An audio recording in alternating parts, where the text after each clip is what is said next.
D T V میں ایک بار پھر خوش آمدید. ہاں تو اکرم، وہ جب آپ کو نیال صاحب لے گئے تو اوپر چھت پہ کیا کیا باتیں کچھ یاد ہیں؟ اگر کتنے لوگ تھے؟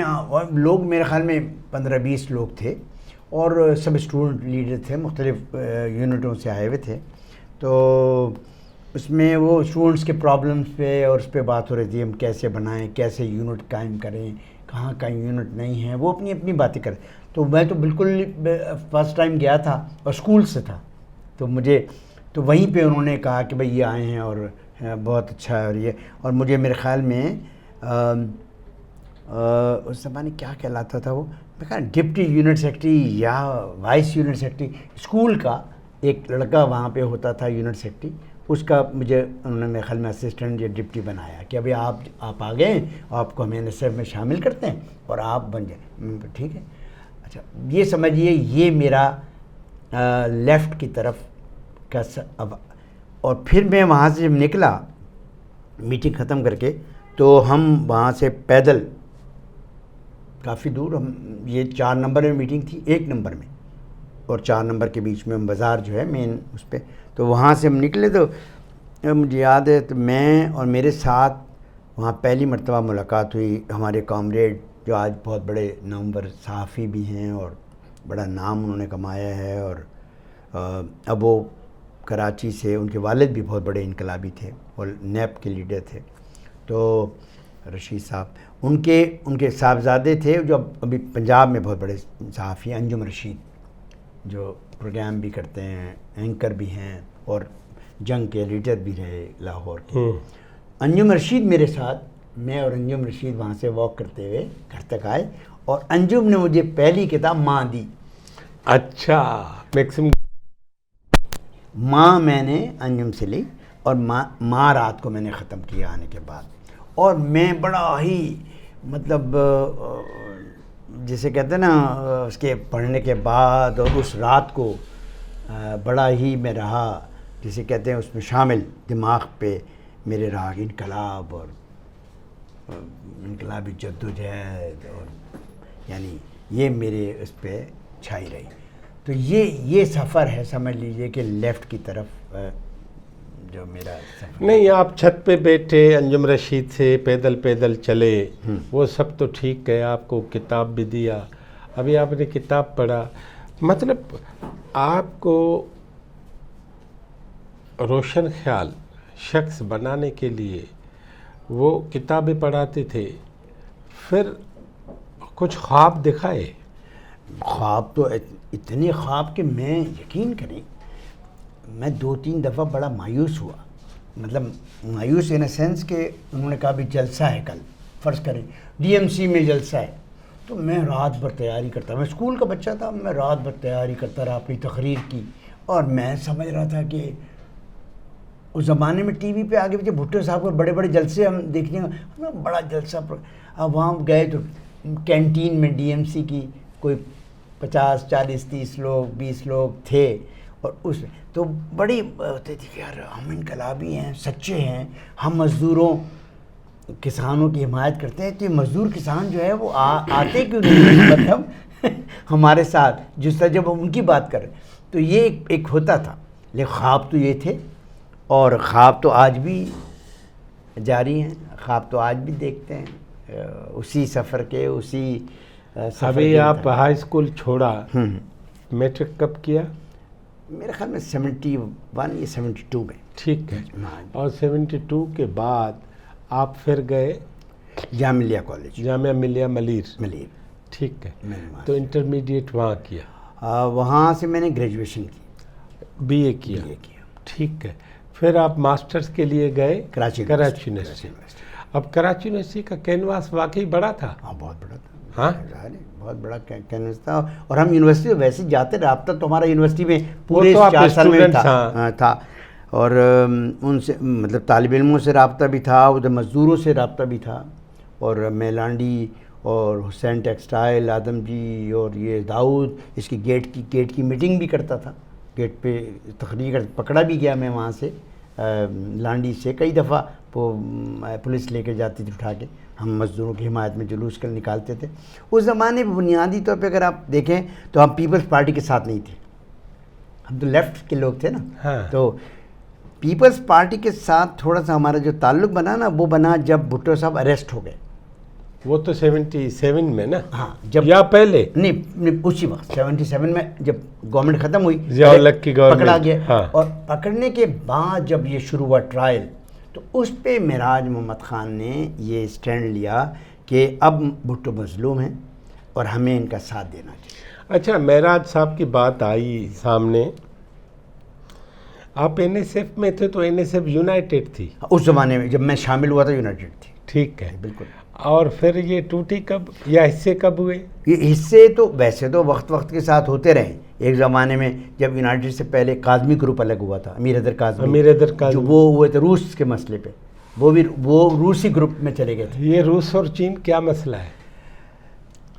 اچھا، ہم تو چھوٹے تھے بھائی، اس وقت تو ہمیں بالکل سمجھ میں آتا تھا مسئلہ کیا ہے. میرے خیال میں دو قوتوں کی وہ تھی، اپنی اپنی ہیجمنی قائم کرنا چاہتے تھے. لیکن ابھی تو آپ ہو آئے نا. ہاں، کراچی یونیورسٹی سے بھی ہو ہاں آئے. بالکل.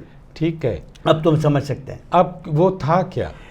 مجھے لگتا ہے کہ دیکھیں، چائنا جو ہے وہ اس کی پالیسیز بہت ڈیفرنٹ تھی، آج تک بھی ڈیفرنٹ ہے.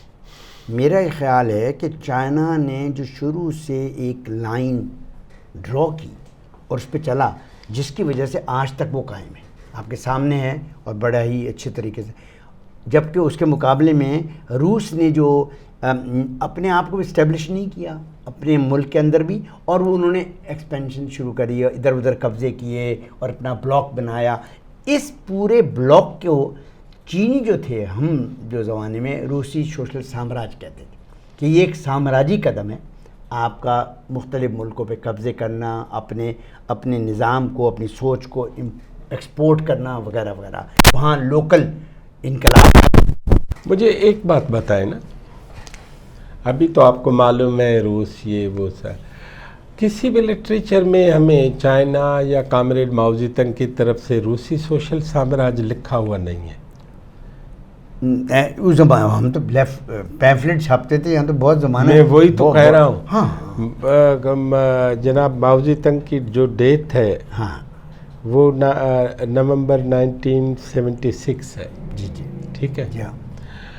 اب 15 نومبر 76 تک کوئی بھی ایسا پمفلیٹ یا تعلیم کہ ہماری نظر سے نہیں گزری جس میں ان کو روسی سوشل سامراج کہا گیا. نہیں، بالکل آپ کی ضرورت ہے، لیکن میرے خیال میں ہم مقامی طور پر جو ہے نا، مقامی طور پہ چین اور روس کی جو گروپنگ تھی نا، این ایس ایف کی اور این ایس او کی، اور یہ ہمارے ہاں جو لوکل، میرے خیال میں لوکل کمیونسٹ پارٹی تھی. میرے خیال میں ہو سکتا ہے یہ اس کی اصطلاح ہو، لیکن یہ اصطلاح موجود تھی. اور مجھے یاد ہے کہ ہم نے تقسیم کیے ہیں پیمفلٹس، یہ پورے کے پورے ہر جگہ مختلف جلسوں میں، پروگراموں میں، پریس کلب میں، جہاں جہاں جلسہ، کہ بھئی روس جو ہے وہ سوشل سامراج، سمجھا. تو یہ اس زمانے میں تھا.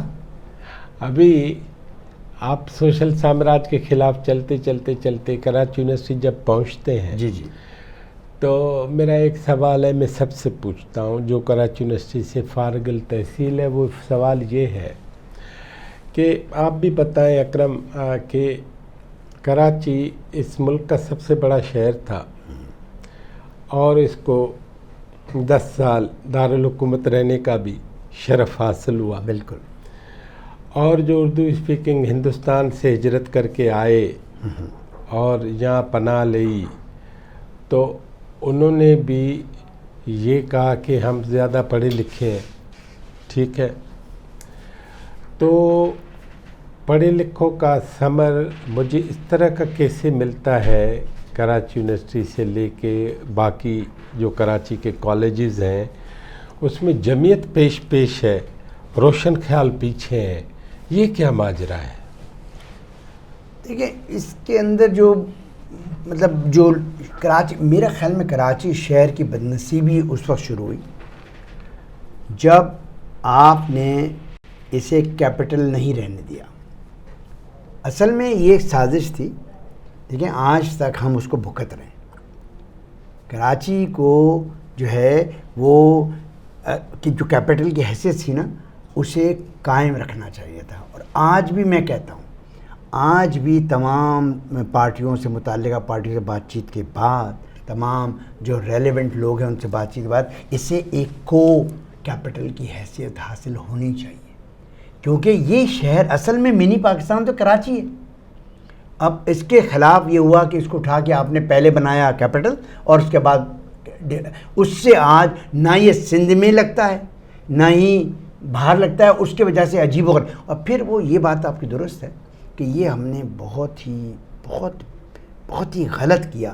یہ ٹھیک ہے کہ پڑھے لکھے لوگ سر سید احمد خان کے علی گڑھ سے ادھر سے ادھر سے آئے. اس زمانے میں ظاہر تعلیم یہی چند لوگ تھے انہیں حاصل کی. لیکن ہم نے اس کا غلط بجائے اس کے کہ ہم نئے لوگوں کو جن کے ساتھ ہم آ کے جڑ رہے جو ہمارا ساتھ دے ان کو ہم ایجوکیٹ کرتے، بجائے ان کے اوپر ہم نے اپنی زبان کا. اور آج دیکھیں اس کا نتیجہ یہ نکلا ہے کہ اردو اسپیکنگ جس حال میں ضب و حالی میں آج شکار ہے آپ کے سامنے ہے، اردو بھی اور اردو بولنے والے بھی.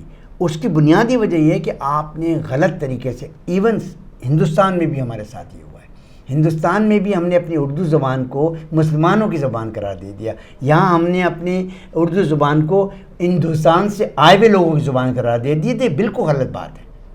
ہمیں یہ پریٹینڈ نہیں کرنا چاہیے. یہ نہیں یہ کیس کو اس طرح سے لے کے جانا چاہیے تھا، جس کا نتیجہ یہ ہے کہ اردو بھی سفر کیا، اردو نے بھی، اور ہمارے اپنے آپس کے تعلقات نے بھی سفر کیا، جو کہ ہم بہت اچھے طریقے سے ہم چلا سکتے تھے. اردو زبانیں کسی کی نہیں ہوتی ہیں.